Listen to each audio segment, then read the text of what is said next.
una crítica de lo que está aconteciendo. Bueno, entonces nos habíamos conocido ya desde hace mucho tiempo acá en el círculo, todavía en los tiempos de Jorge Saldaña, cuando todavía estaba vivo nuestro querido maestro.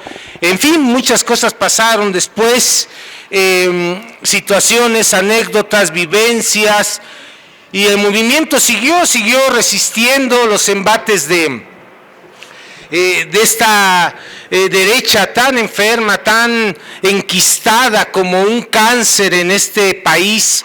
Durante muchos años, muchas Adelitas perdieron la vida, mucha gente que nos acompañaba a los círculos de estudio también se nos ha adelantado, vivieron sus momentos aquí en los círculos, nos conocimos en los círculos, se hicieron amistades dentro de estos espacios, hasta que llega por fin el triunfo de un gobierno de izquierda, y pensábamos que tal vez la lucha, lo que se estaba haciendo, podría encontrar un cierto remanso, una cierta calma, pero justamente a la llegada de este gobierno, lejos de encontrar una calma, pareciera ser que se alborota todo, pareciera ser que entramos otra vez a un proceso ahora de mucha resistencia ante lo que está pasando. Resistencia de todo tipo, resistencia a partir, por ejemplo, de la gente que no acepta que ya hay una forma distinta de ver a este país, de tratar de repensar y de comprender este país.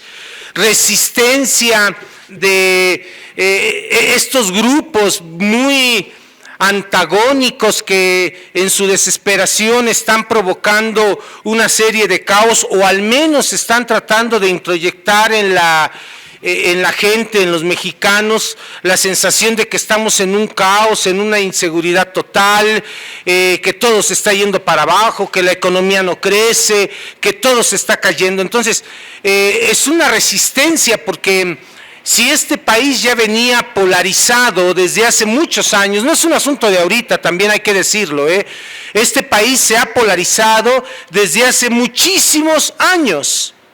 Y si tenemos esa condición y ahorita le echan más fuego, imagínense nada más que estamos entonces ahora en procesos de resistencia, justamente también dentro de las mismas ideologías de izquierda, dentro del mismo pensamiento crítico, pues gente también innombrable que no tendría por qué estar ahora enarbolando banderas, que son de la gente que ha estado luchando durante mucho tiempo y que ellos se han estado agarrando de pronto de estos procesos para estar ahora ocupando puestos de poder. Entonces, muy complicado lo que está aconteciendo en este país, por eso los círculos de estudio siguen teniendo un sentido importante dentro de la reconfiguración de lo que es la sociedad mexicana en los procesos de lucha.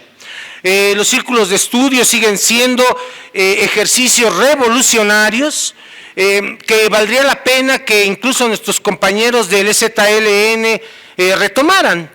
En los caracoles zapatistas, si algo estaría haciendo falta, es que se abrieran estos espacios donde los ejercicios de la crítica, la autocrítica, la resignificación de las cosas dieran cauce.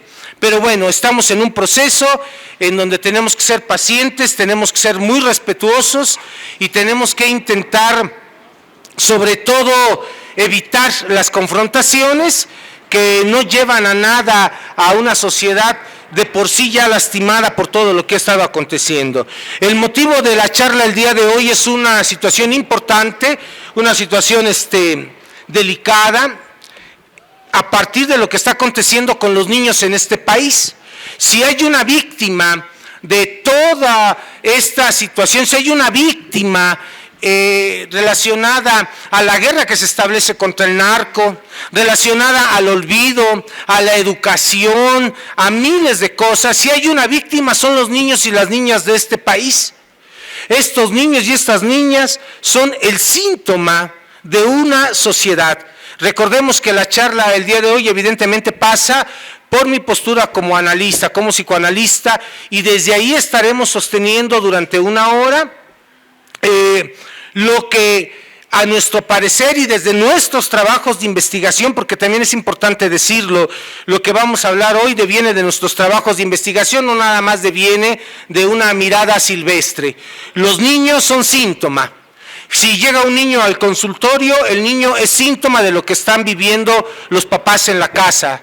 Si un niño entra a una escuela, saca una pistola y mata a la maestra, mata a otros niños y luego se quita la vida, ese niño es un síntoma no solo de su estructura parental, sino también de una sociedad que pareciera no querer escuchar qué es lo que está pasando en este país. Ya habíamos tenido el antecedente en Monterrey, ya habíamos tenido el antecedente en Chihuahua, en donde una y otra vez hemos visto niños que están agrediendo a otros, pero estos casos escandalosos solo se suman a la gran cantidad de casos que nosotros hemos visto en nuestra investigación. En Guerrero, en la zona caliente del estado de Michoacán, toda esta parte de Lombardía, Nueva Italia, hacia abajo, Lázaro Cárdenas, Arteaga, Uruapan, Apaxingán, Tepalcatepec, La Huacana, que es donde hemos estado trabajando parte de nuestra investigación en zona caliente. En Guerrero, evidentemente parte de la montaña, la Costa Chica de Guerrero, Tixla, Chilpancingo, Iguala, Chilapa, donde hemos estado trabajando también un poco acompañando los procesos que se dan de los niños inmersos en zonas de violencia y delincuencia. En el Estado de México, básicamente Tejupilco, Lubianos, San Pedro Limón, que son zonas dominadas por la delincuencia. En Tamaulipas, donde hemos estado trabajando básicamente Reynosa, Matamoros, Ciudad Victoria, también zonas muy impactadas por la delincuencia. ¿Qué empezamos a ver con los niños? O sea, ahora se escandalizan, pero nosotros ya desde hace 8 años aproximadamente veníamos diciendo que los niños iban armados a las escuelas, que los niños de preescolar estaban jugando al secuestrado, que los niños de preescolar, de primaria, cobraban derecho de piso a los otros niños por comprar en la cooperativa o por entrar a los baños, niños que se ponían y se ponen chalecos de cartón y juegan a las balaceras. Niños que de una forma u otra agreden, escupen, tiran, rompen, queman, destrozan, se lastiman a ellos mismos, lastiman a los demás. Niños que se están enfermando todo el tiempo en las zonas en conflicto. De pronto los compañeros médicos aludían a que había enfermedades recurrentes de los niños en zonas de conflicto, y la sorpresa que nos llevamos en el trabajo de investigación es que estos niños que se enfermaban y se enfermaban y se enfermaban continuamente de la gripa, del asma, de las alergias, etcétera, resulta que solo estaban presentando una especie de defensa relacionada con lo que brutalmente estaban viviendo alrededor de ellos, y esto que estaban viviendo relacionado evidentemente con la violencia y la delincuencia. Entonces ahora vienen a espantarse, ahora vienen a elevar el grito en el cielo, ahora vienen a decir que las cosas no se están haciendo bien, cuando ya desde hace muchos años, y ahí está nuestro trabajo de investigación para que pueda ser revisado, lo pueden encontrar desde el internet. Si ustedes le ponen impacto de la violencia en el desarrollo integral de los niños, van a encontrar evidentemente nuestro trabajo, doctor Lara Peinado, cómo trabajar con niños agresivos. ¿Sí? O sea, ya desde hace años veníamos denunciando esta terrible situación y nadie hacía caso. Los secretarios de educación en turno seguían pensando que con platiquitas de autoayuda, que con charlas motivacionales se podría resolver el grave problema de la violencia y sobre todo el impacto que esta violencia tenía en los niños y las niñas de este país, y esto solamente llevó a entorpecer los trabajos, a crear más problemas, a engañar a la gente, a sugestionar a las personas. O sea, no se alcanza a comprender que el problema de la violencia no se va a arreglar con una plática motivacional, no se va a arreglar con un curso de autoayuda, no se va a arreglar con un curso de coaching, no se va a arreglar con un curso de liderazgo, no se va a resolver llevándole a los niños a leer un librito para que se motiven, ni llevándolos a las pláticas del doctor Lozano, ni comprando libros de la gente tóxica, ni toda esta bola de tonterías que no vienen a resolver el problema, vienen a engrandecer el problema. Una y otra vez vimos, por ejemplo, en las escuelas inmersas en la violencia y la delincuencia, cómo llegaba la plática del motivador profesional, hacía llorar a los niños, hacía llorar a los papás, y después de que los hacía llorar, les pedía que se hicieran una cartita donde ambos se pidieran perdón, y en el patio se entregaban una carta, el niño prometía que ya no iba a portarse mal, y el papá prometía que ya no iba a seguir tomando, pero eso solamente duraba un par de horas. Después de los días, al correr de los días, el señor volvía a tomar y el niño se volvía a portar mal. O sea, no se puede resolver el problema como lo han venido intentando hacer desde hace ya muchos años en este país. Con platiquitas, con cursitos, haciendo llorar a la gente, haciendo que la gente se dé abracitos. Esa es pura perdedera de tiempo.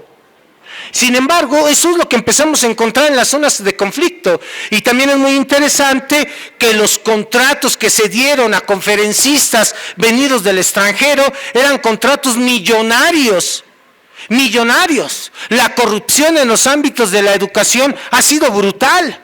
Contratos y contratos a empresas patito que solo porque tienen una buena compañía o una buena imagen mercadológica llegaban a las secretarías de educación y se planteaban negocios enormes de gente que ni siquiera sabía cuál es el contexto de lo que están viviendo los niños y las niñas en este país. Entonces, lo que está aconteciendo con los niños y las niñas, decimos, es un síntoma y deviene de varios factores que encontramos en nuestros trabajos de investigación. Una de las cosas que nos llamó mucho la atención, por ejemplo, es que no todo tiene que ver con los padres de familia. Cuando se habla de la violencia, y ahorita que pasa lo de Torreón, ustedes empiezan entonces a escuchar sin cansancio una y otra vez en los medios masivos de comunicación que la culpa es de los padres de familia, que dónde están los papás, que qué pasó con los papás, que si el niño tenía un abuelo dedicado a la cacería y que si tenía armas y que el abuelo le proporcionó las armas y que el abuelo sabía que el papá había estado preso, o sea, había todo un contexto evidentemente parental, familiar, que tiene impacto en el niño. Pero no todo deviene de la parentalidad. No quiero quitarle responsabilidad a los padres de familia en torno a lo que acontece con sus hijos. Lo que sí quiero poner en la mesa de discusión es que cuando hablamos de un caso como lo que acontece en Torreón, cuando hablamos de un caso de un niño que le pega a otro niño, que corta, rompe, quema, etcétera, no solo tenemos que referirnos a la parentalidad. Los padres son fundamentales en esa estructura del niño, eso no nos queda la menor duda, no vamos a decir que no.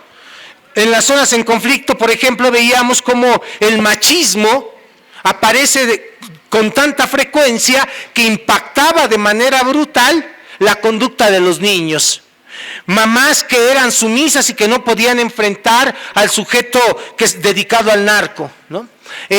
Niños que trabajaban llevándole la comida al secuestrado que tenía el papá en una de las recámaras de la casa. O sea, sí, la parentalidad es fundamental, ¿no?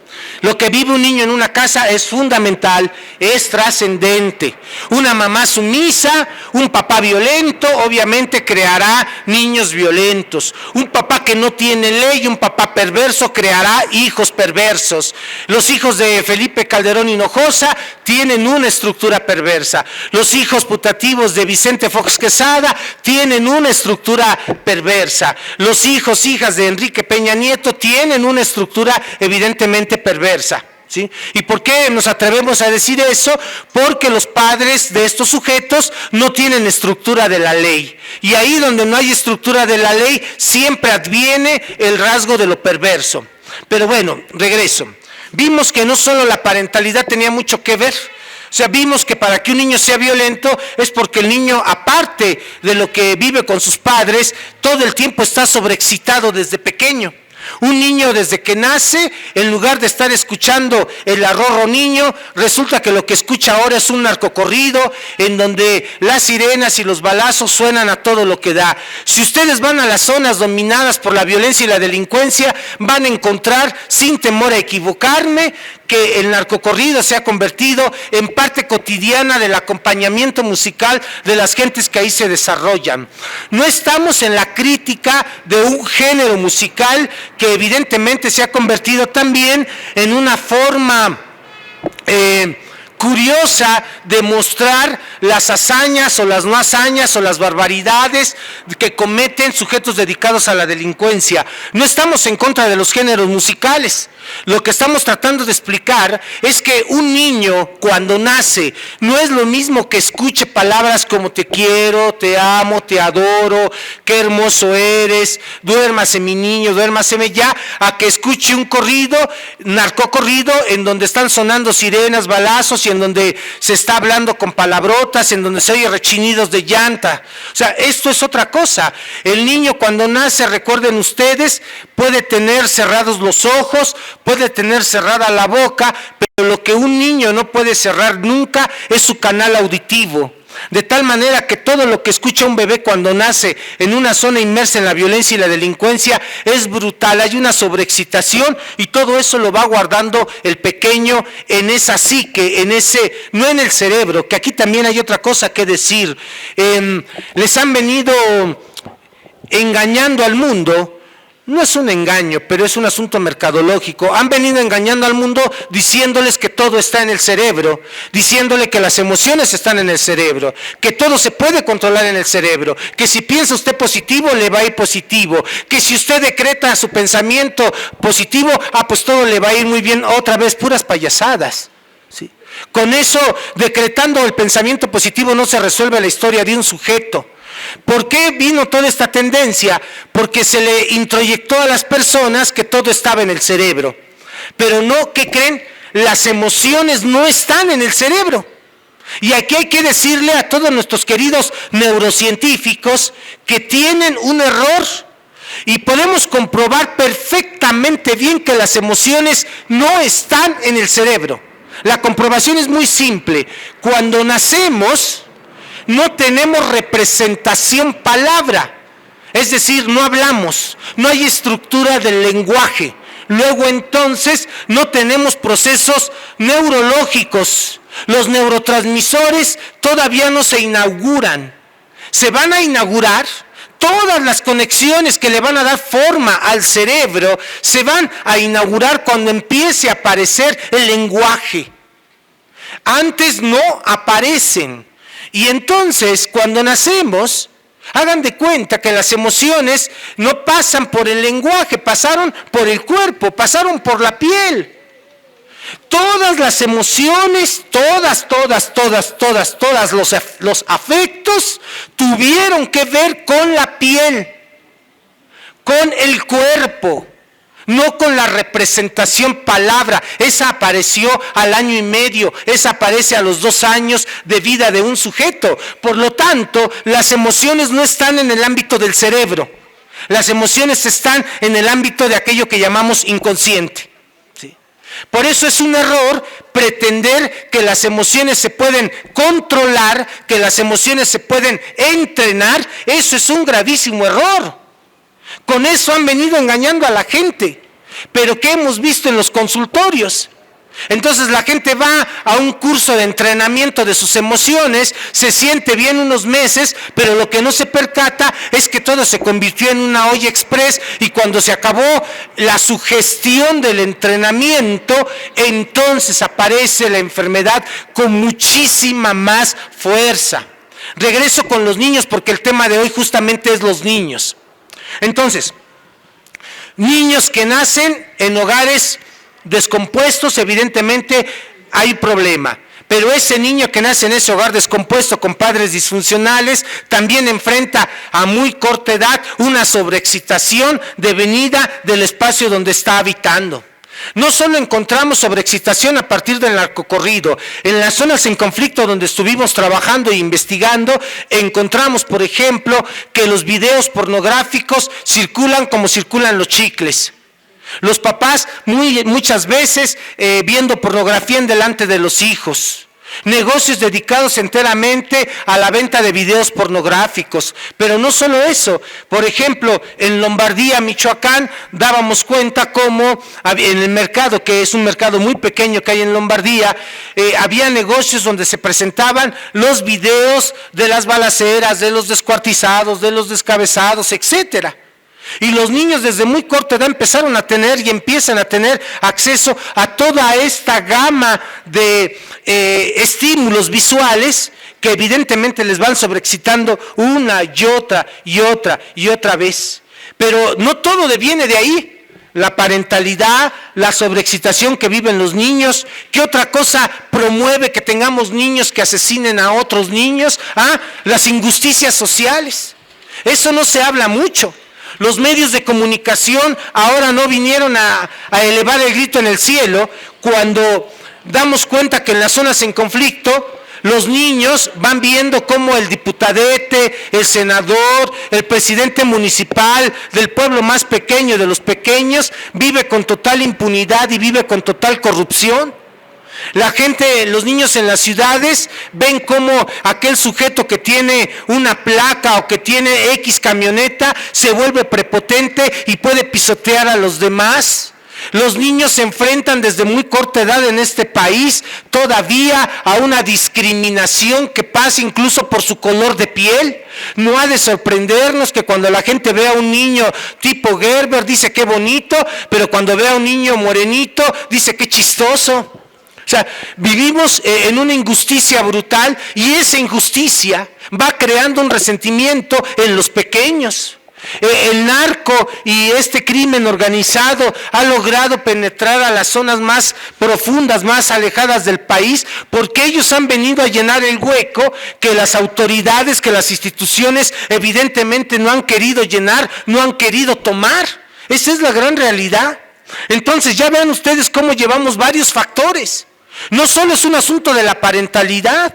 Hay que decirle a los cuates de Milenio, hay que decirle al Ciro Gómez Leiva, hay que decirle a Azucena Uresti, hay que decirle a Mauleón, a Raimundo Rivapalacio, a Iriar, hay que decirle a todos ellos que se pongan a leer, que no pueden estar presentándose en cadena nacional a decir una sarta de estupideces cuando no tienen los elementos que permitieran que la gente problematice realmente el por qué un niño se vuelve asesino.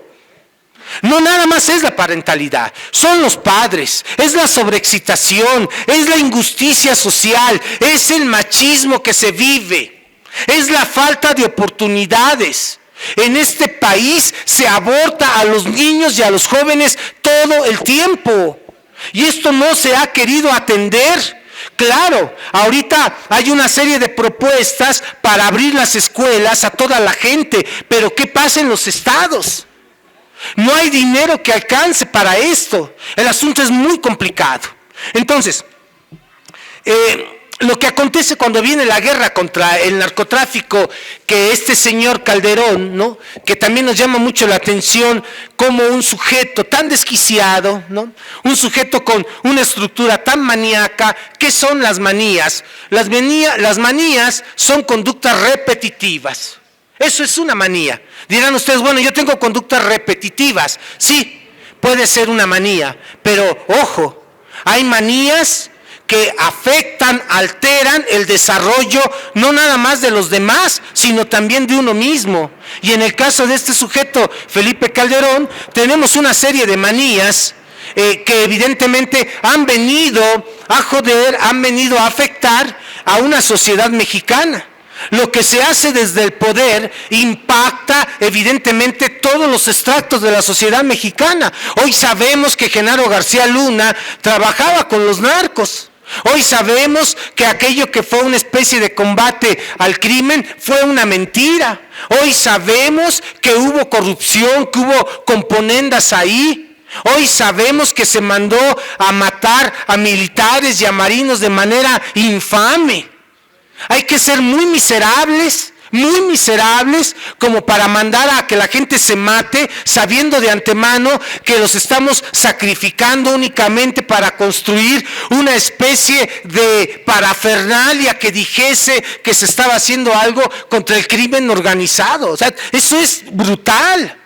Y esa guerra detonó en familias destrozadas, detonó en niños y en niñas huérfanos, tanto del crimen como militares, como policías, como de todo mundo. Pueblos enteros fueron arrasados.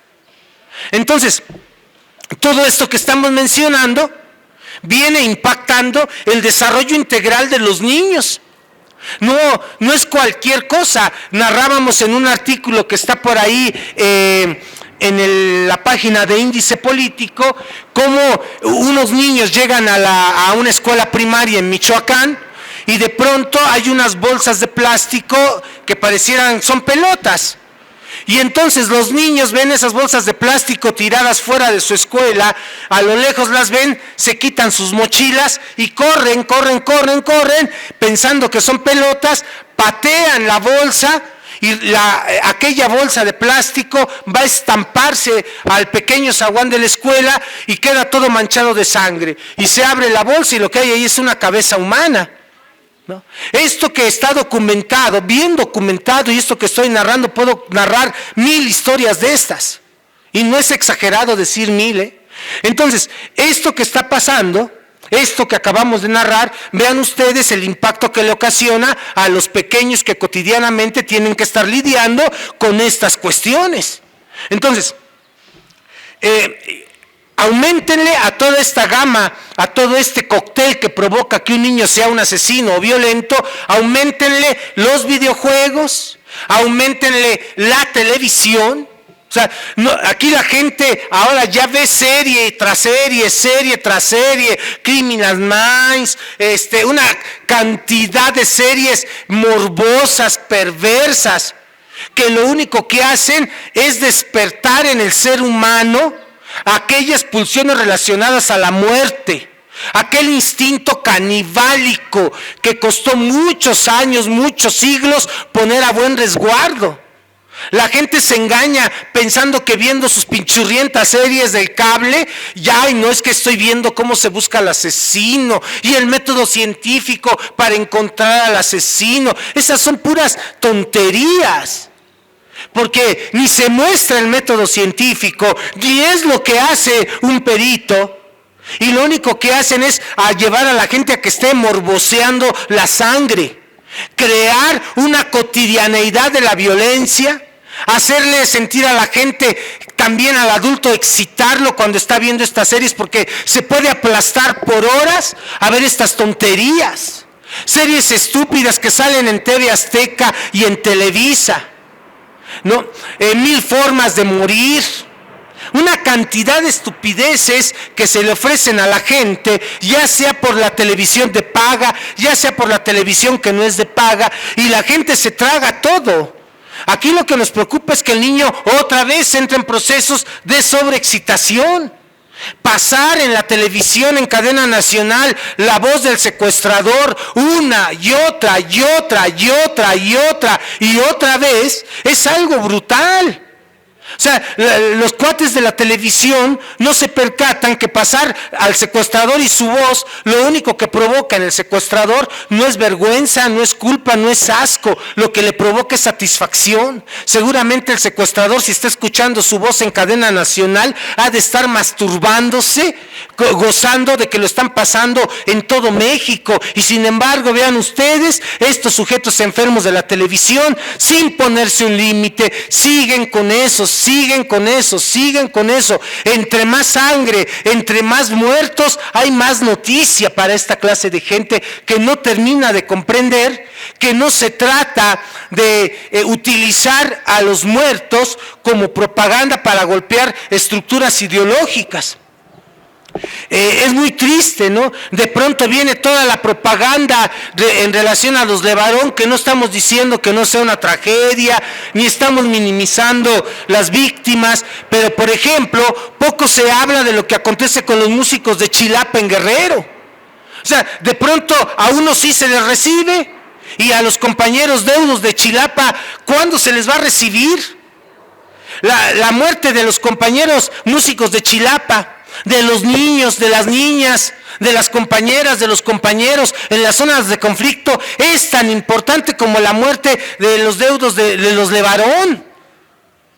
O sea, tenemos que ya entrarle a hacer visible lo que está aconteciendo con la gente que está sufriendo en este país y no nada más prestarle de pronto escucha, oídos y mirada a los que tienen cierta influencia mediática, a sujetos que tienen doble nacionalidad, a sujetos que pueden irse a Estados Unidos y viajar. O sea, ellos tienen hasta recurso económico para moverse, pero los compañeros que están viviendo en la montaña no lo tienen. Y entonces, como no lo tienen, como no son visibles, como pareciera ser que no existen en este país, entonces de ellos no se habla y a ellos ni siquiera se les da la oportunidad de que puedan hablar y presentarse. O sea, tenemos que, en esta crítica y autocrítica que también tenemos que hacer de lo que estamos viviendo, tenemos que ponerlo en la mesa de discusión. Porque los niños que ahora quedaron huérfanos después de que asesinaron a sus papás en Chilapa son niños que no están siendo atendidos por las autoridades de Guerrero. Ahí tenemos a Astudillo, ahí tenemos a los secretarios de Educación. Se les ha entregado a los secretarios de Educación de Guerrero la propuesta para trabajar con estos niños, porque de esto se trata. O sea, si después de todo esto que he mencionado vemos que las víctimas son los niños, pues tenemos que trabajar con esos niños. Y no trabajar con ellos llevándolos a una platiquita o llevándoles una obra de teatro. Se tiene que trabajar con aquello que esos niños despertaron con todo esto que acabo de mencionar. O sea, lo que un niño despierta con todo lo que acabo de mencionar son pulsiones de muerte. Lo que un niño despierta con todo lo que acabo de mencionar es angustia. Lo que un niño despierta con todo lo que acabo de mencionar son sus traumas, son sus deseos insatisfechos. O sea, esto despierta lo más brutal inconsciente del pequeño. Y como no está siendo atendido, entonces el niño agarra una pistola y entra a una escuela y mata a alguien. O sea, lo que pasó en Torreón se puede prevenir. Lo que pasó en Monterrey se puede prevenir. Lo que pasó en Chihuahua se puede prevenir. Y para prevenirlo, tenemos que trabajar con eso que se ha despertado, con esas pulsiones de muerte. Ya tenemos una propuesta muy estructurada, pero resulta que no hay escucha. Bueno, aquí mismo el querido compañero El Fisgón ha venido, El Fisgón, ¿sí? Y bueno, yo le mandé un correo a nuestro querido amigo El Fisgón, y pues, ¿saben cuándo me contestó? Nunca. Porque yo creo que El Fisgón, nuestro querido amigo, nada más les contesta a los cuates fifís. A la gente del pueblo, pues no se va a dignar a contestarnos, ¿verdad? Y que conste que es compañero de acá del círculo de estudio, pero con la pena, ¿no? El secretario de Educación, Moctezuma Barragán, se le mandó un correo, ¿y saben cuándo nos contestó? Nunca.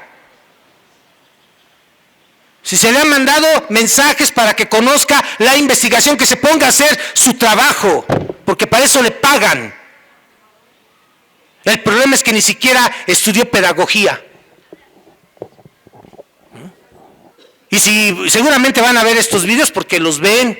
Así que, queridísimo secretario de Educación, pues desde aquí te digo, ponte a hacer tu trabajo. Porque si tú no haces tu trabajo, estás golpeando un movimiento que no le ha sido fácil llegar a donde está. O sea, aquí se requiere gente comprometida. Y no que venga en la conferencia mañanera a decir, vamos a educar a los niños con amor. Pues, ¿cómo? O sea, ¿cómo? Que llegamos, ay, ¿cómo estás?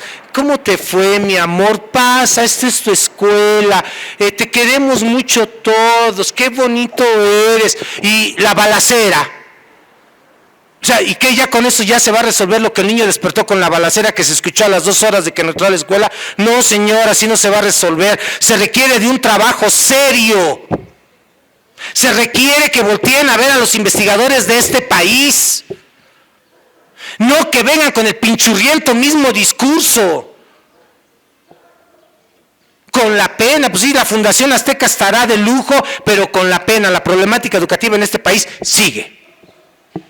Así que desde este espacio hacemos un llamado al secretario de Educación a que revise nuestros trabajos de investigación. Digo, mínimo, ¿no?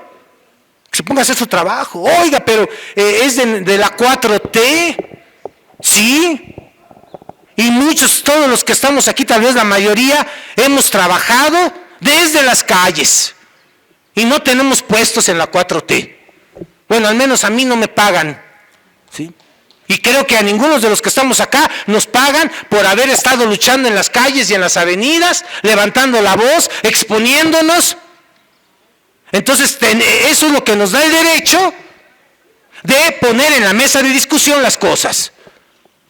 El presidente tiene que enterarse de esto, de que no se va a resolver el problema únicamente confiando todo a la gente que le rodea, ¿no? Lamentablemente, ¿no? Tiene que ser también bien crítico. Así que hay una propuesta para resolver eso que acontece con los niños que viven en zonas inmersas en la violencia y la delincuencia. Una propuesta derivada de un trabajo de investigación. Una propuesta que tiene como propósito ayudarles a los niños y a las niñas de este país a desplazar, a proyectar, a sublimar sus pulsiones de muerte que se han despertado por lo que estamos viviendo en México. Que se han despertado por un sujeto maníaco que decidió declarar una guerra sin dar cuenta de todo lo que había alrededor. Situaciones que se despertaron por un sujeto frívolo con dislexia cognitiva que pensó que gobernar este país tenía que ver con un programa de televisión y una telenovela con una gaviota. Esa impunidad provoca violencia. Las locuras de un sujeto esquizofrénico que ocupó la presidencia durante 6 años provocan violencia. Estamos viviendo ahora las brutales consecuencias de esto.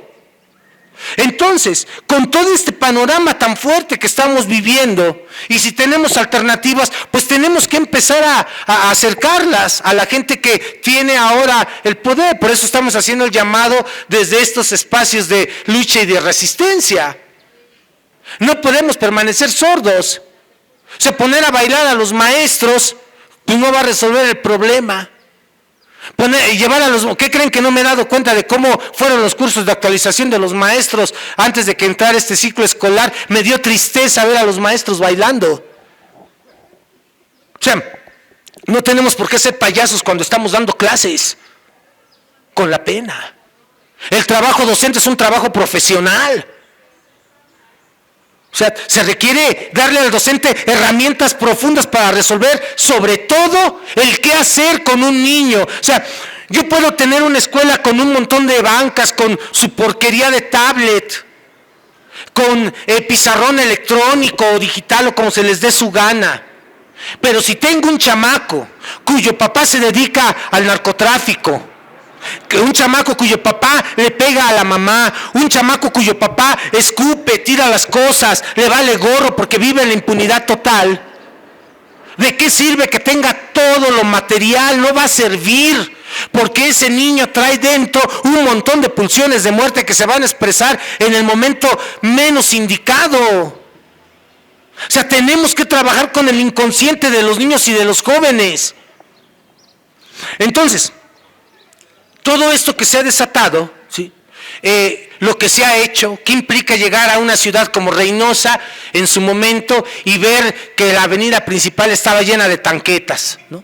¿Qué implica que un niño de pronto vive azorado viendo cómo sus papás están mirando todo el tiempo el celular para ver por dónde pueden pasar y por dónde no pueden pasar porque hay una balacera?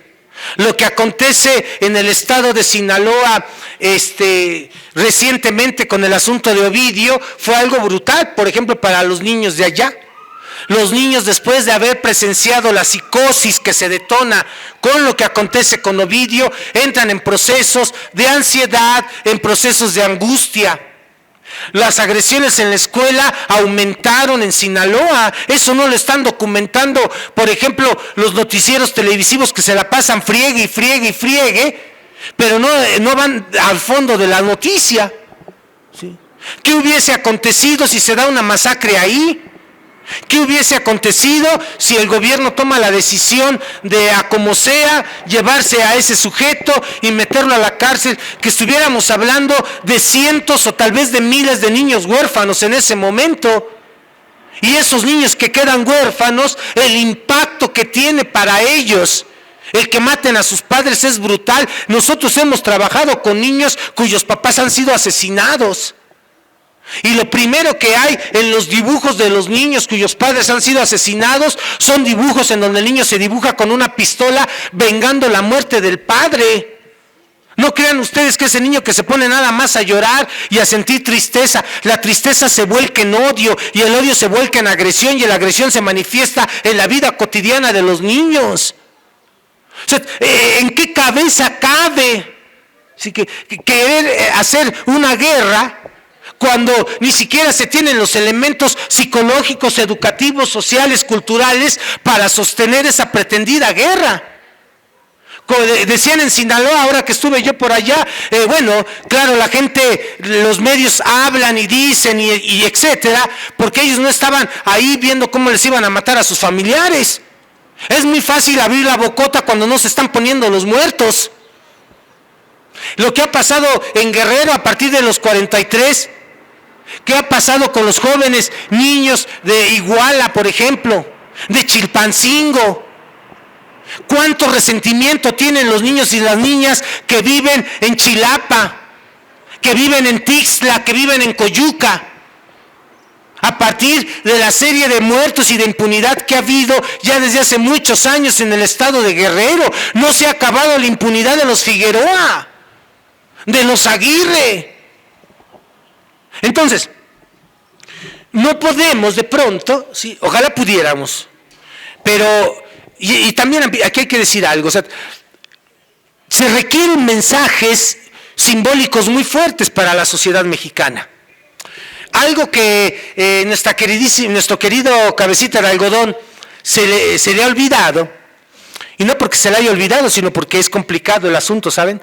Pero se le ha pasado, se requiere algo muy simbólico para empezar a calmar las pulsiones de muerte de la sociedad mexicana.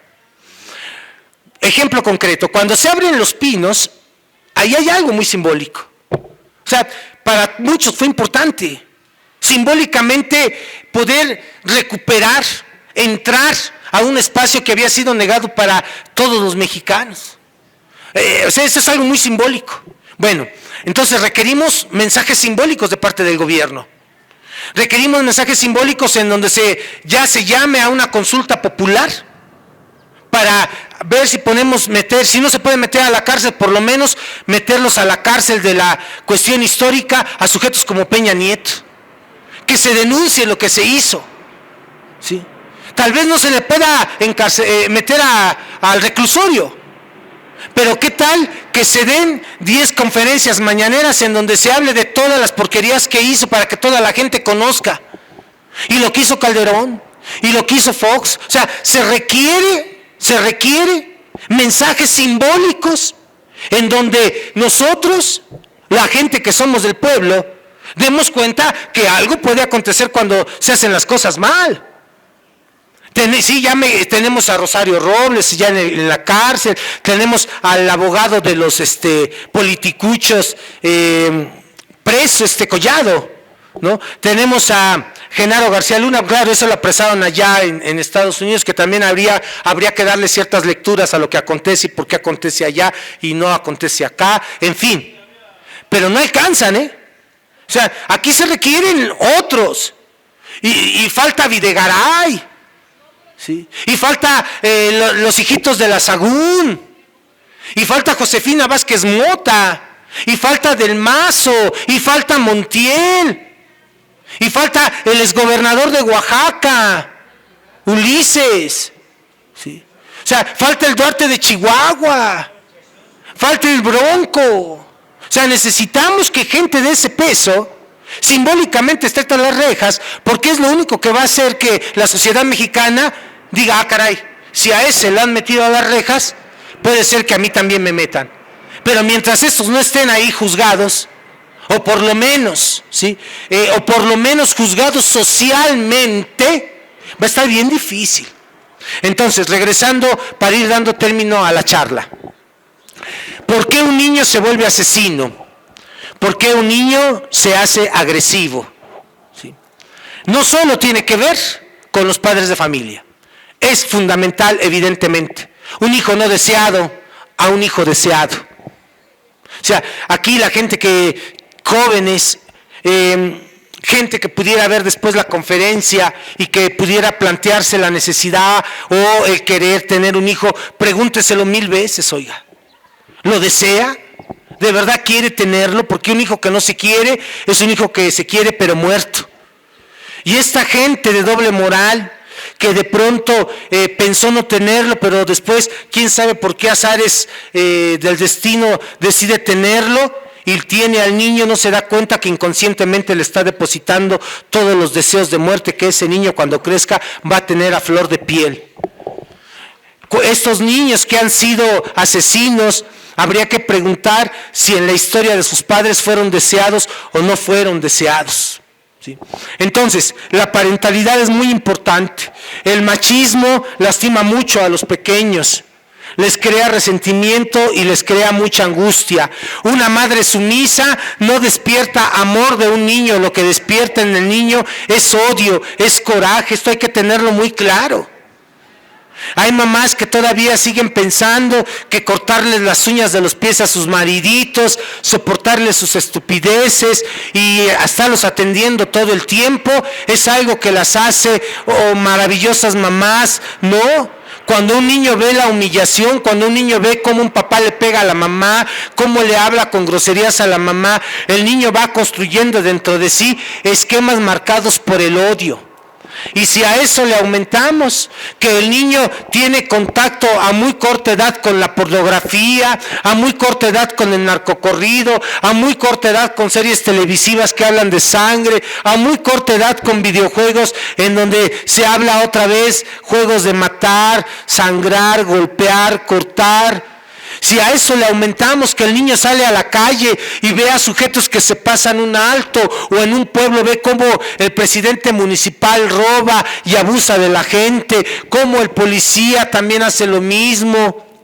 Si a eso le aumentamos que el niño se sienta a ver la televisión y ve cómo un diputadete de Oaxaca le echó ácido a una saxofonista, y ve que el diputadete tiene fuego y no le pueden hacer nada, pues eso va creando en el niño, en el adolescente, resentimientos, odio, falta de ley, falta de estructura de los límites.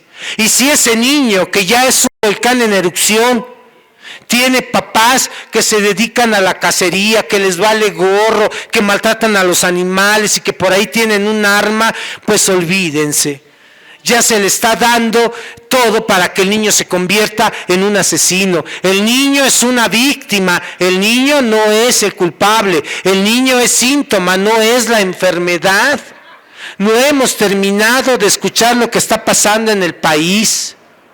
Es importante que las autoridades educativas, sobre todo en este caso el secretario de Educación, atienda a las propuestas de trabajo, a las propuestas de investigación que ayudarían a que los niños y las niñas de este país que están viviendo en zonas inmersas en la violencia y la delincuencia pudieran, mediante una propuesta metodológica ya muy construida, muy trabajada, muy piloteada, por lo menos en Los Mochis, Sinaloa, hay una zona escolar que tiene 2 años piloteando nuestra propuesta metodológica con niños agresivos, con muy buenos resultados. Muy buenos resultados. Ahí está la experiencia, ahí está el pilotaje, ahí están ya las pruebas de que si logramos que estos niños víctimas, estos niños que son síntoma de todo lo que hemos estado viviendo, si logramos que estos niños, mediante un pequeño juego, mediante un pequeño ejercicio que le quita a los maestros 10 minutos, si logramos que con ese ejercicio ese niño saque sus pulsiones de muerte, ese niño desplace, proyecte, aquello que le puede provocar que sea agresivo, oigan, estamos del otro lado. O sea, no cuesta dinero. No hay que gastar en materiales sofisticados. No hay que llevarles a los niños una pinchurrienta tablet. Es un juego simple que se puede hacer con los padres de familia, con los mismos niños, con los maestros y los niños, que quita 10 minutos. Y con 10 minutos el niño, secretario de Educación, con 10 minutos, señor Moctezuma, Fisgón, por si checas mi correo, tiene ya como 4 meses, y también te mandé un mensaje al teléfono que amablemente Antonio me hizo darme tuyo, pero pues evidentemente como no soy famoso, ¿verdad? No soy fifi, no me hiciste caso. Pero desde el círculo de estudio, queridísimo amigo Fisgón, tú que tienes un programa con tus amigos moneros en TV UNAM, ¿qué te costaría? ¿Sí? Le voy a dejar la investigación a Antonio para que me haga el favor de entregártela. A él sí, seguramente sí le contestas el teléfono. ¿Sí, Antonio? Sí, me parece que sí. Bueno, para que Antonio me haga el favor de que lo presentes a lo mejor en tu programa de TV UNAM, y chance, como Moctezuma ve tu programa de TV UNAM, va a decir, caray, no habíamos visto eso.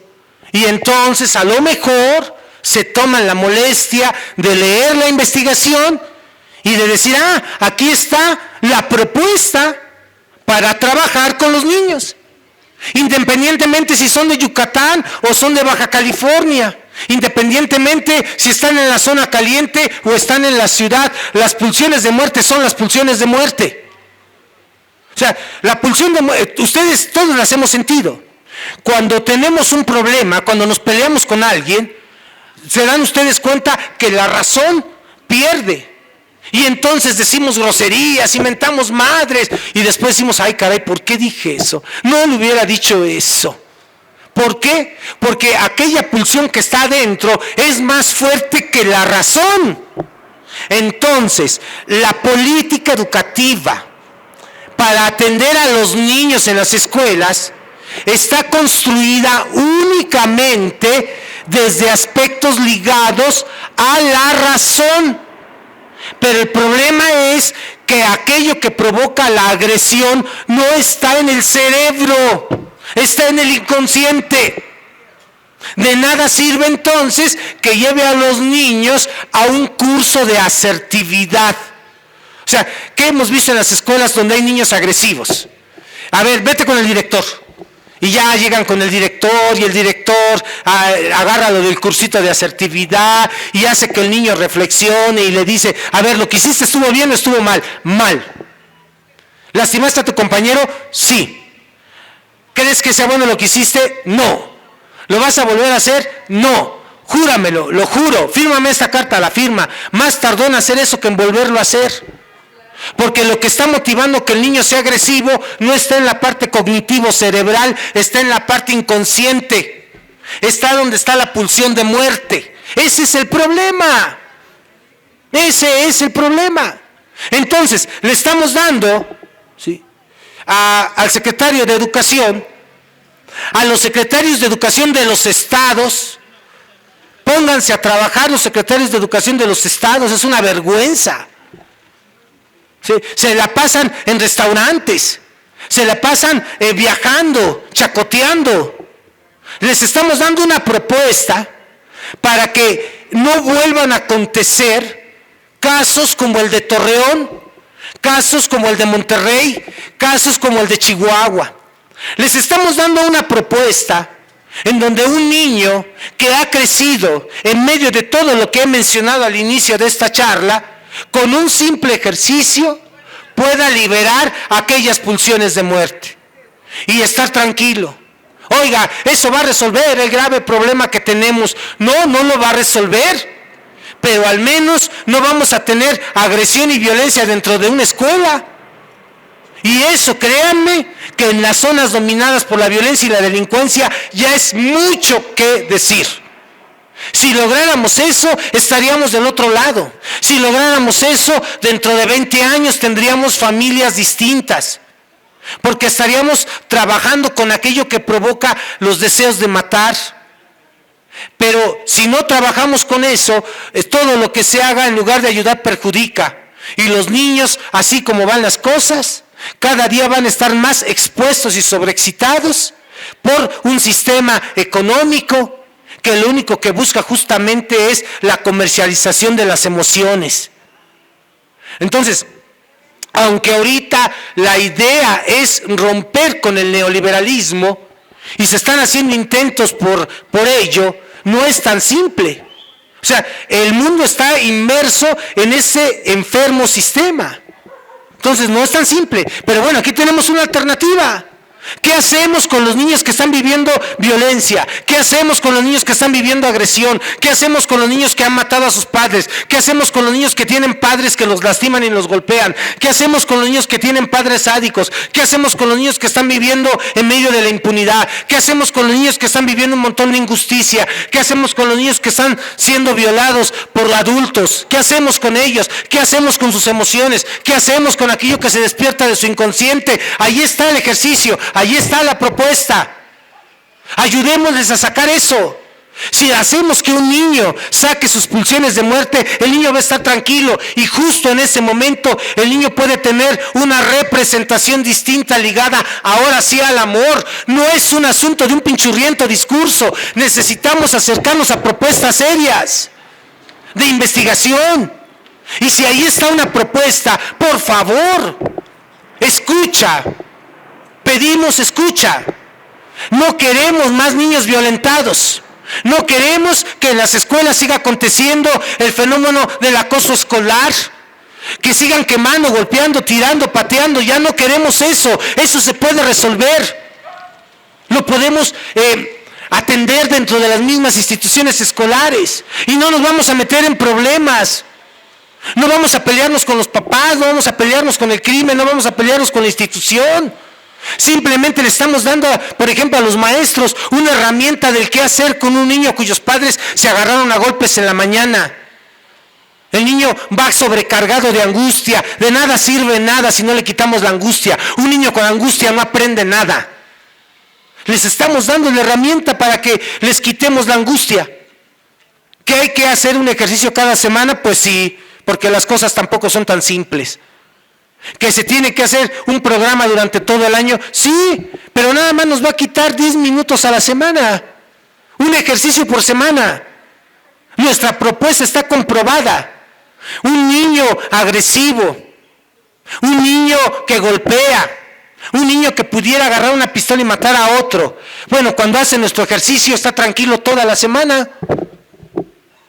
Sí, está comprobado. Tenemos la evidencia.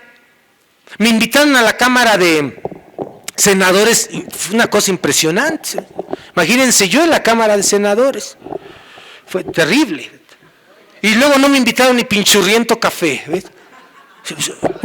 Yo pensé, bueno, es que me tocó ir en esta época de la 4T, a lo mejor si hubiera ido cuando estaba la otra me hubieran dado hasta caviar. Pero bueno, me invitaron porque se llevó a cabo el foro de salud mental. Allí en la Cámara de Senadores se hicieron el favor de invitarme, allá anda la conferencia en el YouTube. Y entonces expuse esto que les estoy diciendo a ustedes. Y sí, cuando terminé se acercaron varios. Oiga, denos su teléfono, nos interesa leer más a fondo todo esto. Y lo mismo, ¿saben cuándo me llamaron? Nunca. Y sin embargo los problemas siguen aconteciendo. Día tras día, día tras día. Así que estos foros justamente son valiosos porque nos permiten visibilizar un problema y sobre todo dar una propuesta.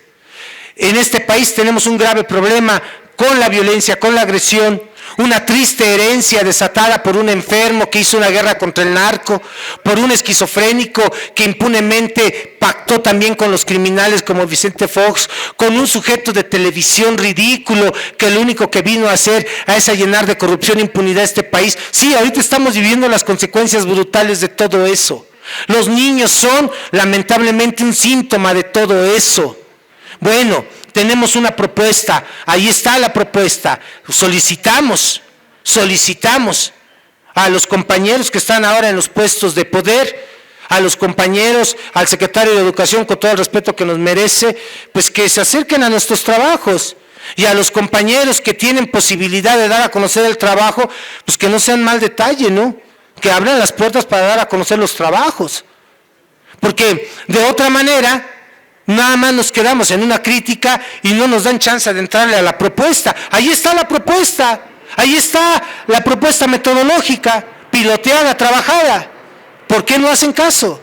Así que hasta aquí vamos a dejar la charla, tendremos un poquito chance de unas preguntas y como siempre agradezco aquí a Antonio, al Círculo de Estudios que siempre me han recibido con mucho cariño, mucho amor y pues a toda la gente que amablemente se toma la molestia de venir a dar un poco de su tiempo. Muchísimas gracias, Tajanú Tuntún Contón, los quiero con todo mi corazón. Gracias.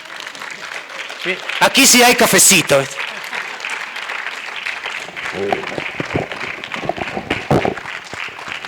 Sí, bueno, pues es un gusto, es un placer escuchar esta charla. Siempre aquí el doctor Lara Peinado ha estado con nosotros desde que empezó la resistencia en el 2006 y desde entonces siempre ha sido bien recibido, invitado y siempre será invitado y será nuestro gran invitado el doctor Lara Peinado. Ahorita tenemos en vivo, tenemos 296 personas en el chat. Todas haciendo intervenciones muy inteligentes, muy bien construidas, son bastantes, no las puedo leer todas, pero lo que puedo decir es el problema es que muchos agarraron hueso y ya les valen Mauser los problemas. ¿Sí? Se fue el borolavirus, ¿sí? Borolavirus, es el borolas virus.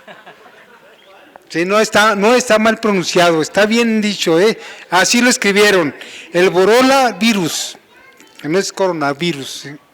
Bueno, como siempre, tenemos nuestra sección de preguntas de sus participaciones. Antes hacemos un mensaje, pero déjenme terminar con esta introducción. Hoy es nuestro sábado número 626. Aquí les están entregando, para el próximo sábado tendremos la propuesta es el estado de la Cuarta Transformación y la vital importancia de Morena. Esto el próximo sábado, aquí en el Círculo de Reflexión, Análisis y Participación Ciudadano. Bueno, aquí en un principio le llamábamos círculos de estudio, pero luego un proceso que dijimos que estos eran círculos más bien de reflexión, porque venimos a reflexionar sobre un tema y luego reflexionamos aquí colectivamente. Por eso le modificamos el círculo de estudios, porque no veníamos a estudiar, sino a reflexionar lo que ya estudiamos en casa o lo que vamos a estudiar más adelante, las personas que así lo deseen. Entonces, y bueno, pues yo no más quiero decirle que también lo del fisgón, allá, que el fisgón le responde, yo no tengo... No, es broma, Antonio, no. Sí. Pero bueno, yo no tengo tanto poder con el fisgón, pues ya no sé. Bueno, entonces también les pedimos su cooperación voluntaria con la compañera Yolanda. Les va a hacer el favor de pasarles una alcancía. Recuerden que este círculo desde un principio no ha recibido ni recibe apoyo de ninguna institución, ni de ningún partido político, ni de nadie. Entonces somos ciudadanos, pues que lo hacemos desde que iniciamos, doctor, o sea, sí lo hemos manejado, manejamos con la cooperación de los que vienen aquí y nada más, y de nuestro bolsillo, porque también nosotros cooperamos. Aquí nadie recibe, ninguno de los que estamos aquí, como en mi caso y como en el caso de todos los que aquí participamos activamente, desde que tenemos sillas, desde que ponemos todo, no recibimos sueldo alguno. Esto es cooperación voluntaria de todos y bueno, gracias y todos apoyamos en porque como decimos, la Cuarta Transformación tiene que venir de abajo, como bien nos dices, doctor. O sea, todos participamos y las propuestas que hace el doctor son muy importantes. O sea, y por eso la Cuarta Transformación, esa se invierte, lo generamos desde abajo, las propuestas, como aquí dice que estos problemas tienen que tener un especialista en cada escuela. como el doctor que deben de tener. Fíjense, con la propuesta metodológica no haría falta el especialista.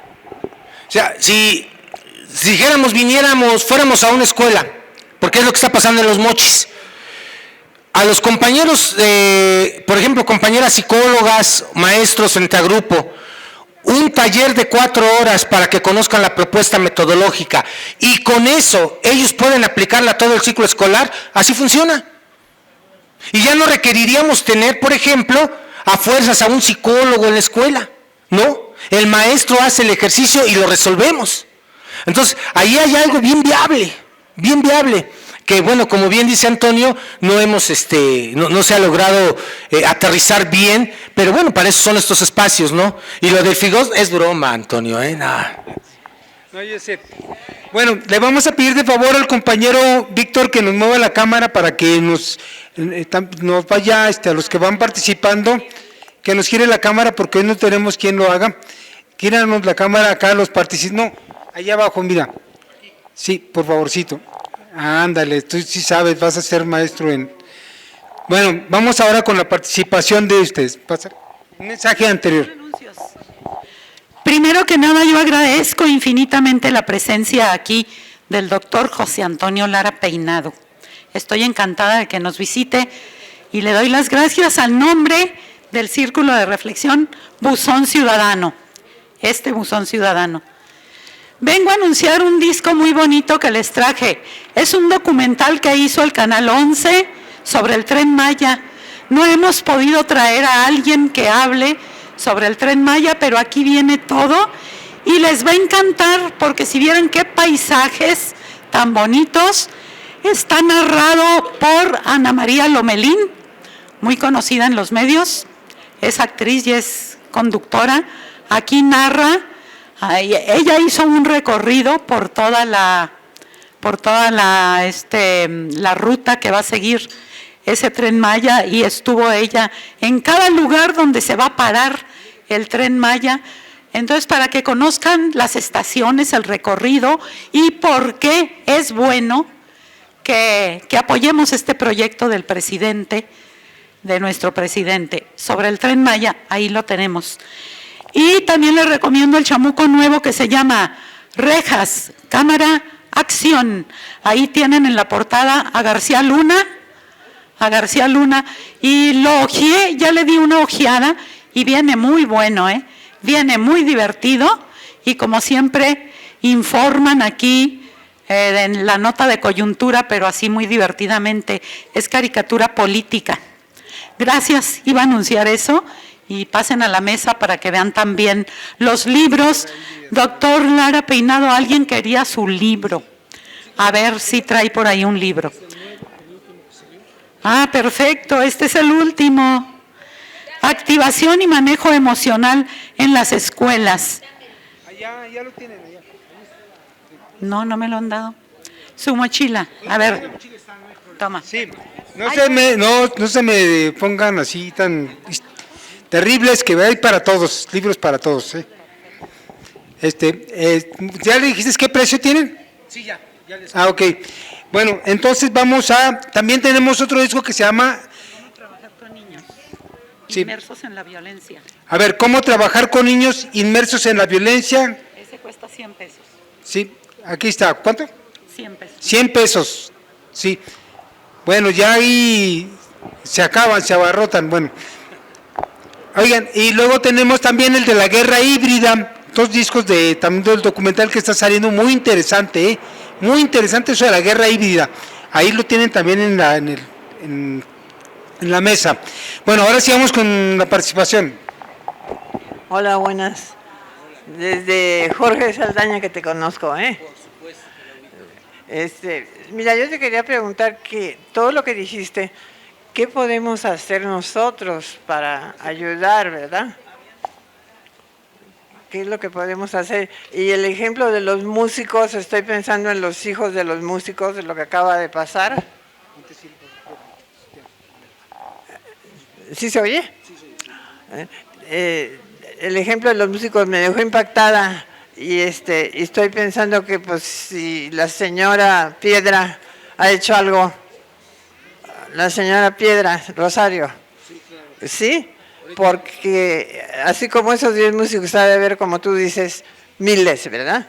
¿Y qué podemos hacer nosotros, así los de la tercera edad? Ayudarte. En cuanto a mí, pues ahorita te pido el teléfono y yo sí te voy a llamar, ¿eh? Gracias, ya está. Perfecto. Bueno. Sí. Si quieres, hacemos todas las preguntas y ahorita las contesto. Sí, ok, todas las preguntas juntas, pásenle, compañero. Pásale, compañero. Sí. Pásale. Así no sé qué no. ¿A qué? Para la cámara. Las que... Oye, al final.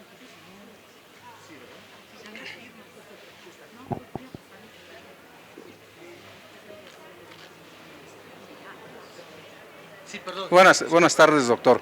En un inicio yo quería proponer un psicólogo en cada escuela, pero ya adelantaste la respuesta, que no es necesario, que con el actuar de los docentes mediante este método se puede subsanar. Sin embargo, a lo mejor no es suficiente, pero en cada zona escolar podría haber un asesor que indicara sobre esta metodología sobre los profesores. Bajo la premisa de que todos estamos bajo la agresión social, no solamente los niños, como fue explicado en esta conferencia, se han tomado medidas a nivel nacional respecto a carencias de niños, como los minusválidos, apoyos de becas a jóvenes trabajando para el futuro, como aprendices, para adultos mayores, para universitarios, y se pone énfasis en la adolescencia y en el medio preparatoriano de bachillerato, donde existe deserción. Esto observado desde un punto de vista cuantitativo. En estas tres instancias, ¿cómo se podría trabajar de manera psicológica o de apoyo psicoanalítico para lograr una consolidación no solamente económica, sino ciudadana? En segundo lugar, yo quisiera hacerte otra pregunta.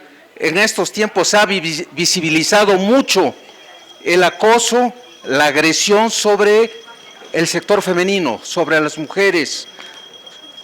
Incluso ha habido marchas, ha habido protestas, ha habido quemas de bienes públicos, tratando de evidenciar este tipo de violencia que no ha sido de ahora, pero que ahora se visibiliza y resalta. ¿Qué nos podrías comentar acerca también de este tipo de violencia? Esas serían mis preguntas. Muchas gracias. Pásale, por favor. Pásale hasta acá. Hasta acá, por favor, por la cámara. Gracias.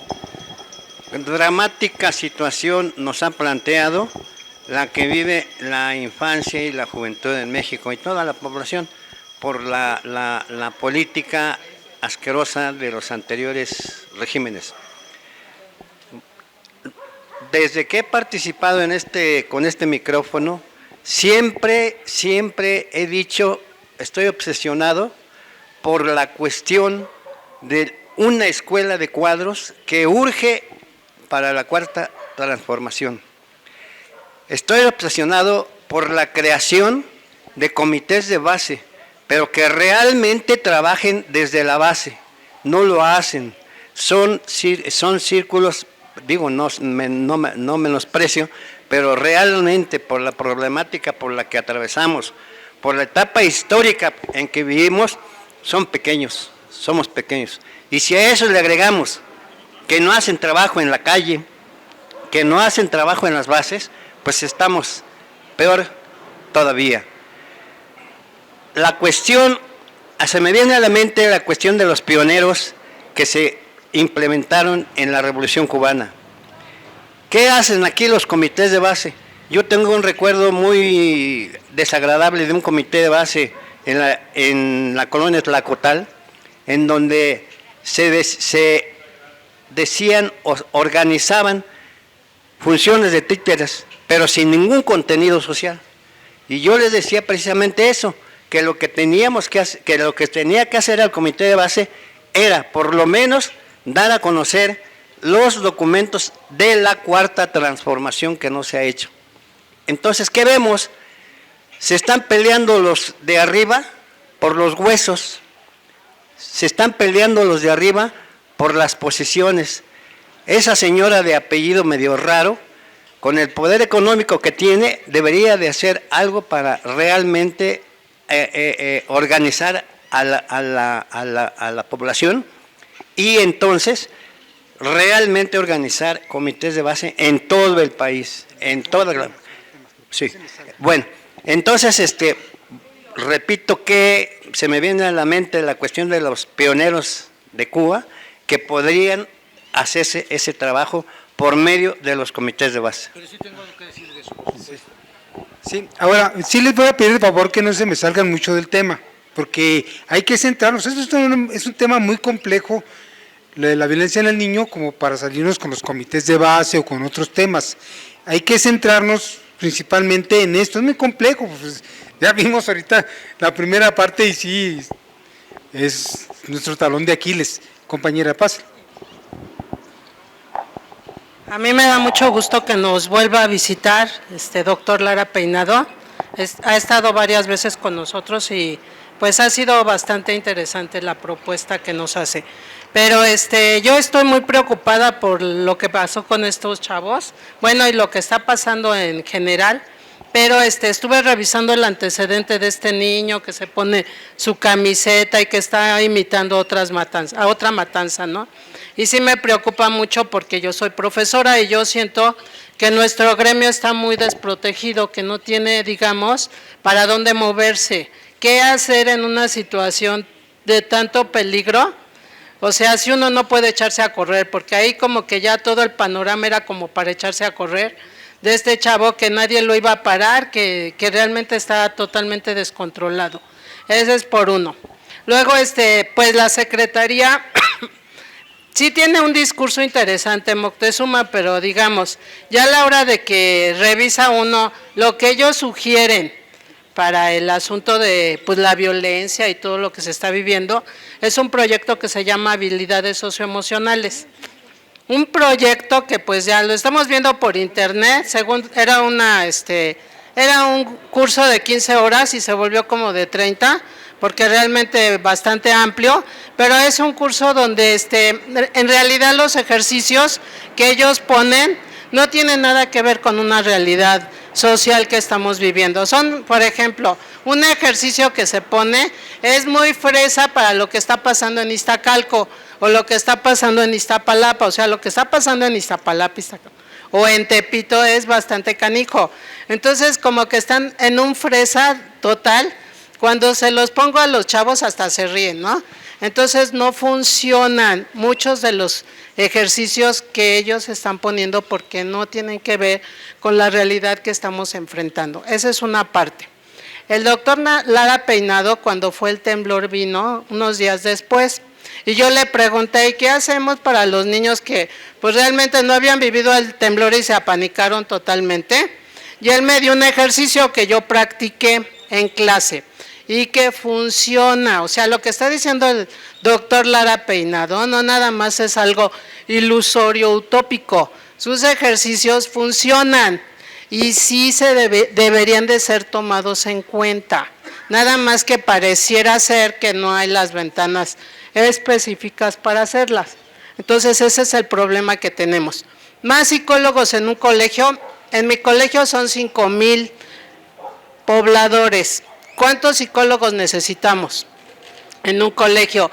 No hay forma realmente, es muy amplio toda la complejidad que está pasando.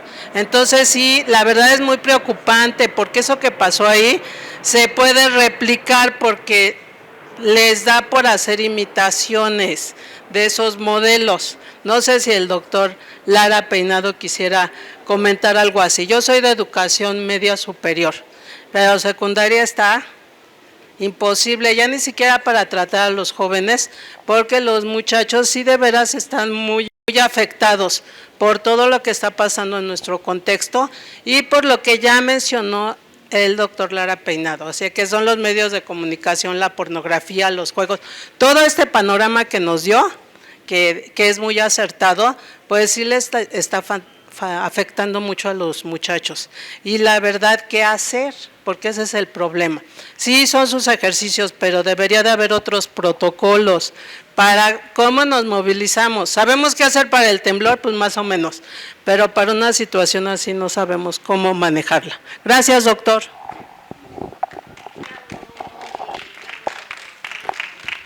Buenas tardes, doctor. Bueno, yo soy una madre de familia. A lo mejor ahorita escuchamos a la profesora y yo vengo del otro lado de punto de vista como mamá de un chico de secundaria. Cuando empezamos el ciclo escolar, un papá de la mesa directiva decidió que se quitara el programa de mochila segura. Se quitó el programa y con esto de Torreón se volvió a implementar el programa de mochila segura y solo 3 mamás pasamos a hacer la revisión. ¿Y en qué sentido yo lo veo positivo? En que podemos conocer también las mamás lo que pasa en la escuela, porque nos damos cuenta, no tanto de ir a ver qué traen en la mochila, sino yo les pregunto, ¿y cómo están? ¿Cómo se sienten? Entonces, bueno, yo desde ese punto de vista lo veo, pero somos una escuela pequeña, son 480 niños y solo 3 mamás se interesan. Pero el presidente de la mesa directiva pasa a pedir la cuota voluntaria cada que puede, ¿no? Y ocupó el programa Mochila Segura para pedir la cuota. Entonces, cuando yo alcé la voz para decir que por qué pasaba, y también pregunté que cuánto ganaban en el establecimiento, porque ya no son cooperativas, ahora es establecimiento de consumo escolar, y me gané con la apatía de la directora a los que preguntamos, casi es, no los tomemos en cuenta, no me invitan a las juntas de la mesa directiva, yo soy una mamá que participa y ahorita estoy así como relegada. Entonces, ojalá que este mensaje también llegue al secretario de Educación Pública, porque no es posible que a nuestros niños los estén presionando para la cuota voluntaria y sin embargo en el establecimiento de consumo todos los días se vende y debe de haber dinero. Y también, ¿qué pasa con la situación que se presentó esta semana con los legionarios de Cristo? Que una chica denunció que a ella la abusaban desde los 8 años de edad en una escuela. Entonces, a mí sí me gustaría escuchar su punto de vista. Gracias. Bien, entonces, una más. Muchas gracias, doctor, por haber venido otra vez y ojalá venga más frecuente, porque la verdad este problema es muy complejo, porque a final de cuentas es la manifestación de una sociedad que se ha creado. Llámese como se llame esta sociedad, ¿no? Démosle el nombre. Pero también qué tanto, no quiero decir la derecha, pero aquellos que no duermen, ¿no? ¿Qué tanto, por ejemplo, a los niños se les manipula para que se cause un problema? El problema es grave, sí, pero que se les use para propósitos malévolos, ¿sí? Para estar al pendiente. ¿Por qué? 2 ejemplos, ¿no? El niño, desgraciadamente, del que comentaba usted, viene de una familia si no acomodada, de clase media para arriba, y pues nos causa un shock porque lo esperábamos ver abajo. Sin embargo, abajo se da otra clase de fenómeno y es impactante. Por ejemplo, el día de hoy es solamente una secuencia de lo que usted dijo. Sí, pero es difícil de comprenderlo porque es la sociedad misma que se ha creado y además la estructura de Estado, ¿sí? Y nosotros, ¿cómo nos informamos para que en palabras sencillas la gente entienda que a los niños hay que cuidarlos? Pero también nosotros los padres no estamos preparados por X razón, unos y otros no. Es muy complejo, la verdad, y duele mucho que a una sociedad así nos esté pasando por copiar modelos que no son apegados a nuestra idiosincrasia. Gracias. Sí, bien. Déjame nomás porque hay un compañero que te hace una pregunta que si, ¿cómo es, dice, él así hace la pregunta, ¿cómo es el daño que les provocamos al niño cuando le resolvemos todos los problemas? Y bueno, yo quisiera también hacer una pregunta con respecto a, vamos a hacer una reflexión respecto a los derechos del niño. ¿Qué hacemos o qué debemos hacer para que los derechos del niño sean asequibles, sean realidad, que no esté solamente en un documento, sino cómo los aterrizamos, tanto el Estado, pero también como la sociedad misma, nosotros como padres de familia, como maestros, como la sociedad en su conjunto, cómo le hacemos para respetar los derechos del niño, que ya existe un documento, pero que finalmente no se le toma en cuenta. Por ejemplo, en una casa, yo lo comento porque eso lo resolvió en Venezuela. Por ejemplo, en una casa donde había un niño y en esa casa pagaban renta y tenían que echarlos de la casa, si había un niño no se les podía despojar de la casa. Se tenía que respetar porque había ahí un niño o había niños. Entonces, ¿cómo le podemos hacer para que incluso en términos generales se pudiera aterrizar y hacer asequible esos derechos del niño? Bien, voy a responder a todas las preguntas que se han planteado, no en el orden en el que se hicieron, pero sí iremos respondiéndolas todas. Los legionarios de Cristo, aquí tenemos que ser muy cuidadosos de la manera en que a los niños se les va manipulando, se les va controlando. Desde la religión, por ejemplo, hay esquemas de control.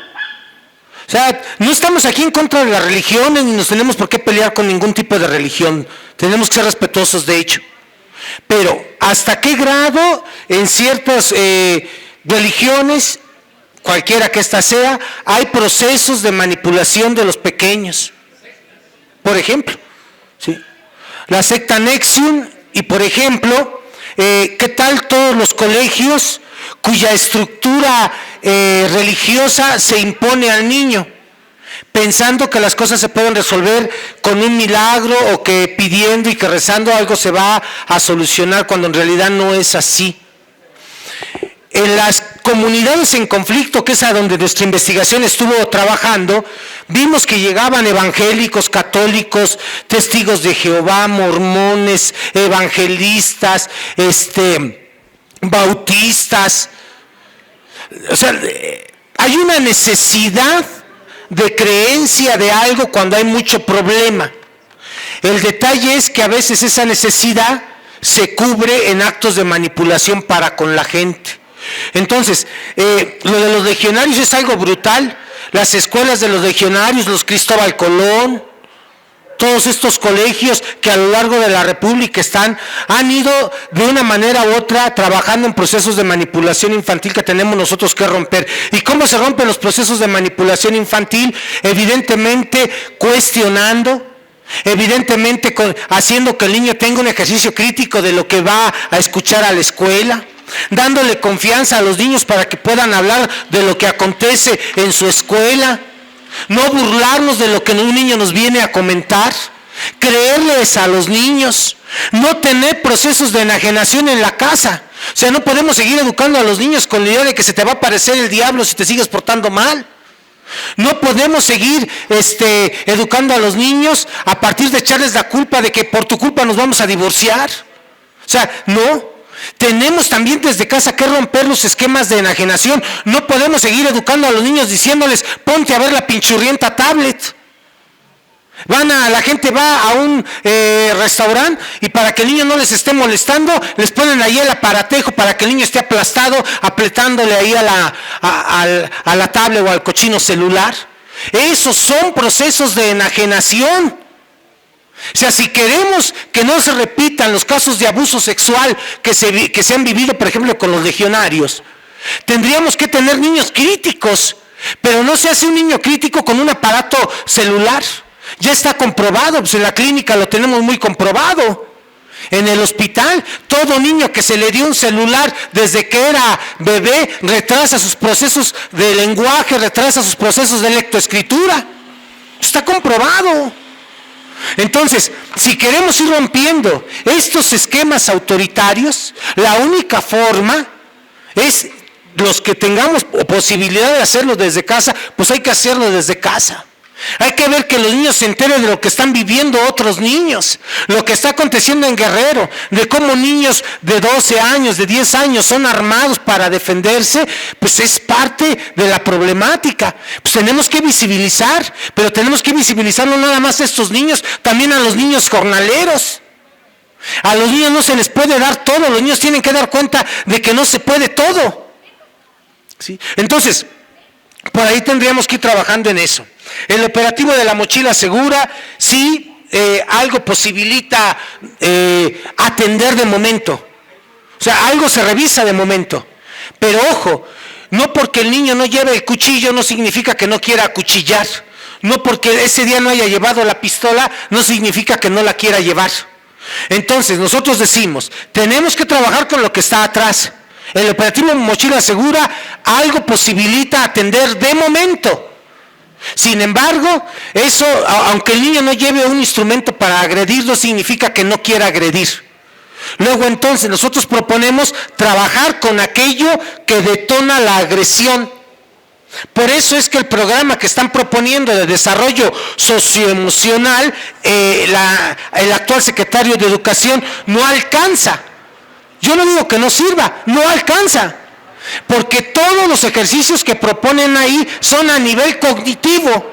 Y ya expliqué yo que las emociones y las pulsiones de muerte no están en la parte cognitiva del ser humano, están en la parte inconsciente del ser humano, es decir, lo contrario a lo cognitivo. Entonces, seguir atendiendo el problema desde el cerebro, lo único que hace es atender el problema nada más por encimita y no atenderlo de fondo. Por eso es que no alcanza. Puede haber posibles réplicas de niños que quieran ir a hacer lo mismo a las escuelas de este país. Sí, evidentemente. Porque niños con una necesidad de ser vistos, niños que tienen una necesidad de que alguien les haga caso, niños que tienen una necesidad de llamar la atención, podrían utilizar este tipo de cosas para ser vistos. Allá se dieron cuenta que un niño que hace eso sale hasta en televisión. Entonces, ¿qué tendríamos que hacer? Nuestra propuesta metodológica trabaja a nivel de la prevención. O sea, cuando ya está el problema, ya es difícil hacer algo. O sea, si a mí me dicen, ¿qué hacemos con un niño que agarró una pistola? ¿Qué tiene que hacer el docente más que tirarse al piso? Ya no se puede hacer nada. O sea, si yo tengo un niño que tiene una pistola y quiero razonar con él, no puedo razonar con él porque, acuérdense, lo que detona que quiera matar no está en su razón, está en su inconsciente. O sea, no puedo razonar con el monstruo que está adentro ahí hablando en ese momento. Entonces, tenemos que trabajar a nivel de la prevención. Ahí estaría nuestra propuesta y ahí estaría lo que estamos ahora tratando de sostener en esta charla. Dice acá,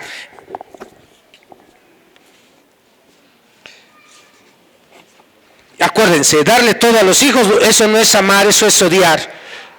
Una persona que todo les está dando, que les soluciona todos los problemas, que quiere que sus nenes no vivan lo que él vivió, creo que todo el mundo quiere eso, pero me refiero a dar en exceso, seguirlos llevando a que consuman, a que traguen, a que compren, seguirles haciendo pensar que solamente comprando y teniendo cosas se puede ser feliz. Esas son formas brutales de echar a perder a los hijos, Los niños tienen que dar cuenta que hay falta, que no siempre se tiene, que hay carencia. La gente que tiene medios económicos y que les da todo a los hijos no es un acto de amor, es un acto de odio. Hay que odiar mucho a un hijo como para darle todo, porque se le hace inútil. Dice acá, ¿no? ¿Qué podemos hacer nosotros? Ya en la primera pregunta, ¿y qué podemos hacer nosotros? Evidentemente desde nuestros propios espacios no estar incidiendo en la motivación de la violencia. En casa no se ve pornografía, en casa no estamos viendo pinchurrientas series de asesinos, en casa apagamos el celular y leemos más, en casa no estamos leyendo literatura chatarra, no educamos a los niños a partir de las patadas, de los golpes, de las mentadas de madre. Todo eso lo podemos estar haciendo desde nuestros espacios, no tiramos basura en el parque, no nos andamos orinando en las escaleras del metro, no andamos escupiendo. O sea, desde nuestros espacios algo podemos hacer para que la sociedad, la comunidad sea un poco más accesible. ¿Sí? No saco al perro a que se haga del baño en la casa del vecino. O sea, todo eso lo trato de evitarlo, eso sí lo podemos hacer. Hasta ahí podríamos hacer algo, pero en otro momento, seguir, por ejemplo, ¿qué tal que ahora acá en el buzón, para la otra, en lugar de dar una conferencia, damos un taller en donde hagamos los ejercicios y que ustedes puedan llevar los ejercicios a su casa y que hagamos 20 ejercicios aquí y que sirvan para trabajar en su casa, en su comunidad, en su escuela? Ahí ya estaríamos dando otro paso de acción. Eso también lo podemos hacer. Un psicólogo, ya lo hablamos en torno a lo de cada escuela, sí es muy complicado, pero a lo mejor, como dijo el compañero, podríamos tener un grupo de apoyo por sector. Eso sí se podría hacer. ¿Por qué no? Hay dinero, por supuesto, hay mucho compañero psicólogo que no tiene trabajo y se podría trabajar desde ahí. ¿Qué está haciendo Rosario Ibarra de Piedra? Lo primero que va a tener que hacer Rosario es legitimarse. Y no porque no sea legítima defensora de los derechos humanos, por favor. Ella es hermana de un joven desaparecido que se sigue buscando al día de hoy. Los que hemos revisado la guerra sucia de los 70s, nos quedamos llorando de ver toda la impunidad que hubo en esa época, todos los desaparecidos. ¿Cuántos no somos hijos de los desaparecidos? Entonces ella es legítima representante de los derechos humanos. Me refiero a legitimar a partir del brutal ataque que está teniendo de los medios masivos. Requerimos que Ibarra, se acerque a las víctimas. Pero ojo, aquí habría que cuestionar si, por ejemplo, la caravana que llega a la Ciudad de México le ha permitido a Ibarra estar presente. Porque ellos son los primeros que la han estado deslegitimando. Entonces, a mí me parece que ahí va a tener que requerir de un acompañamiento de la sociedad civil para que pueda ejercer de manera autónoma todo lo que ella quiere hacer desde derechos humanos. En el caso de los cuadros, se le mandó a Monreal, que ustedes saben que es de los diputados de Morena, él iba a dar un curso a todos los diputados de Morena y se le mandó por ahí un comunicado para decirle que lo primero que habría que hacer con los diputados, senadores de Morena, es que tomaran un curso sobre su salud mental, un curso sobre psicoanálisis del poder. Recuerden ustedes que tenemos una investigación al respecto. Entonces, ojalá, ahora que hablan de formar cuadros en Morena, primero se empiece por un curso del psicoanálisis del poder.